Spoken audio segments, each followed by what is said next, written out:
Saya katakan pemerintah sadarlah bahwa Indonesia ini bukan negara Islam, tapi kebetulan Indonesia ini 90% rakyatnya beragama Islam. Maka kalau pemerintah mau bikin undang-undang, mau bikin peraturan, pakai pikiran. Siapa yang akan melaksanakan peraturan ini? Siapa yang melaksanakan undang-undang ini? Kau jangan bikin undang-undang peraturan semau-maunya. Pikirkan dulu, siapa yang akan melaksanakan peraturan yang kau bikin ini? Yang akan melaksanakan 90% beragama Islam.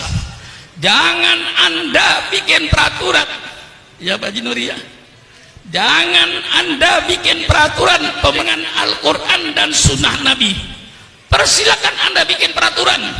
Kalau peraturan itu jelas-jelas bertentangan dengan Quran dan Sunnah Rasulullah, umat Islam siap untuk tidak mengerjakan. Oleh tokoh Islam berkata bahwa Islam tidak mengatur kehidupan manusia sehari-hari, itu keluar dari orang-orang yang bodoh dan tidak mengerti syariat Islam. Paham? Paham? Mestinya saya sudah tidak pidato begini.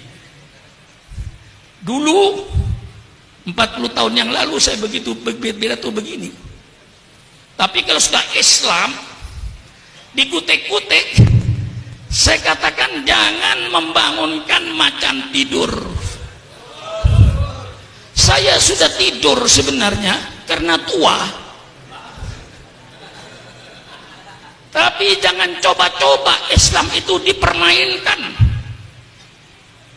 Syukur akan tampil sebagaimana dulu ketika umur 20 tahun, 30 tahun. Tangan saya masih mampu untuk nonjok-nonjok. Kalau ini sudah menyangkut soal Islam.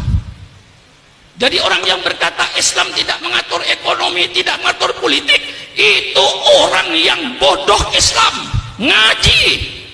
Jangan Islamnya cuma asyhadu an la ilaha illallah wa asyhadu anna muhammadar rasulullah. Tidak pernah belajar Islam, tidak pernah ngaji tafsir, tidak pernah ngaji hadis, lalu berkata bahwa Islam tidak mengatur kehidupan manusia. Itu keluarlah dari pemikiran orang-orang yang bodoh Islam. Paham? Mengatur ekonomi, mengatur ekonomi supaya pelaku ekonomi bermoral, yang dagang berakhlak, yang buka industri berakhlak.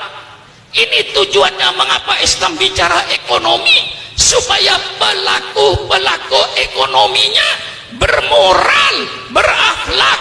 Innama bu'itsu liutammima makarimal akhlak. Paham? Mengapa Islam bicara politik? Intinya, kata kuncinya satu, innama bu'itsu liutammima makarimal akhlak. Mengapa Islam bicara politik? Islam bicara politik supaya pelaku politik bermoral, berakhlak. Sebagai seorang pemimpin, apa kewajibannya terhadap rakyatnya?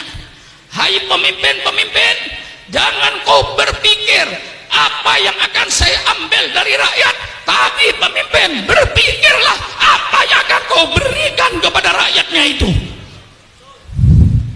Kalau kau selalu berpikir apa yang saya ambil dari rakyat, ya gampang, naikkan semua pajak.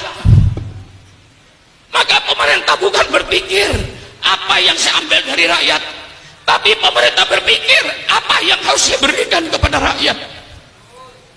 Bagaimana? Bagaimana? Ngotot lagi saya ini, dipancing Habib Hanif tadi itu. Lah ini Islam. Siapa bilang Islam tidak bicara politik? Yang melarang kiai bicara politik, yang melarang ulama bicara politik di masjid-masjid, di masjid taklim adalah Belanda. Sekali lagi, Yang melarang kiai bicara politik, bicara soal negara, itu Belanda.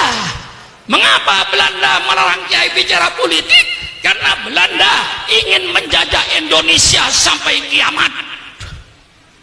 Maka Belanda melarang.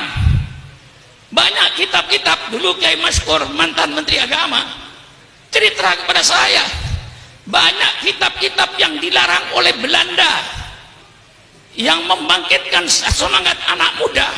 Namanya kitab Idotun Nasiin. Ya Kiai, masih ingat kitab Idotun Nasiin? Kitab Idotun Nasiin ini membangkitkan generasi muda. Kitabnya sekarang masih ada. Itu oleh Belanda dilarang. Kitab-kitab yang berbau politik, Ahkamus Sultaniyah dilarang. Baik yang disusun Imam Mawardi maupun yang disusun Imam Abu Ya'la. Tidak boleh bicara soal politik.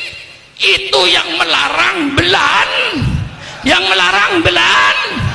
Kalau sekarang ada tokoh di Indonesia melarang kiai bicara politik, berarti itu sisa-sisa.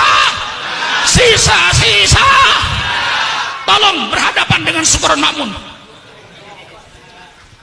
Mari kita duduk di atas meja dengan damai, dengan sejuk, sambil minum kopi. Betul? Mari bicara. Jangan ngomong sembarangan kalau tidak ngerti Islam. Di mana kau ngajinya? Di mana kau menuntut ilmunya? Mentang-mentang jadi tokoh, tidak pernah ngaji Islam, berbicara orang Islam. Ini yang merusak Islam di Indonesia ini.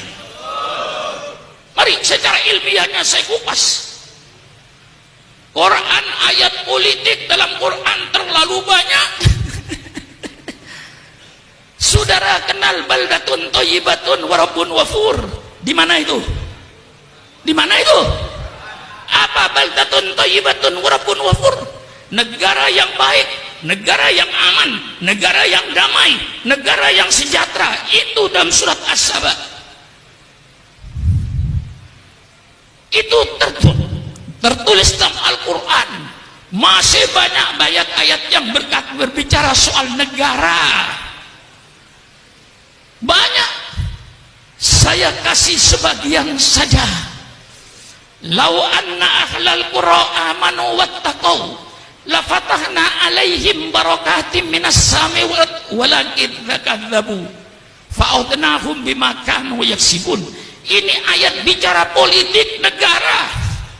Seandainya penduduk negeri ini beriman dan bertakwa kepada Allah, pasti kata Allah, saya bukakan keberkahan dari langit. Hujan turun berkah, bukan angin puting beliung. Hujan turun berkah, bukan banjir bandang. Hujan yang membawa keberkahan. Kami buka keberkahan dari bumi. Buah-buahnya tumbuh, padinya tumbuh, jagungnya tumbuh, yang subur, makmur. Lau anna ahlal qura amanu wattaqau. Ini ayat menyebut suatu negara. Wa daraballahu mathalan qaryatan kanat aminatan mutmainnah ya'tiha rizquha rawadan min kulli makan fakafarat bi an'amillah fa'adaqallahu libasal ju'i wal khawfi bima kanu yasnaun. Ini ayat politik. Allah memberikan satu contoh negara yang aman, negara yang tentram. Mengapa aman tentram? Karena keadilan. Allah datangkan rezekinya yang berlimpah ruah dari segala penjuru. Negara ini yang menjadi cita-cita setiap manusia. Negara seperti di Quran ini yang diharapkan oleh semua manusia. Tapi apa yang terjadi? Fakafarat bi an'amillah. Mereka lalu ingkar kepada nikmat Allah.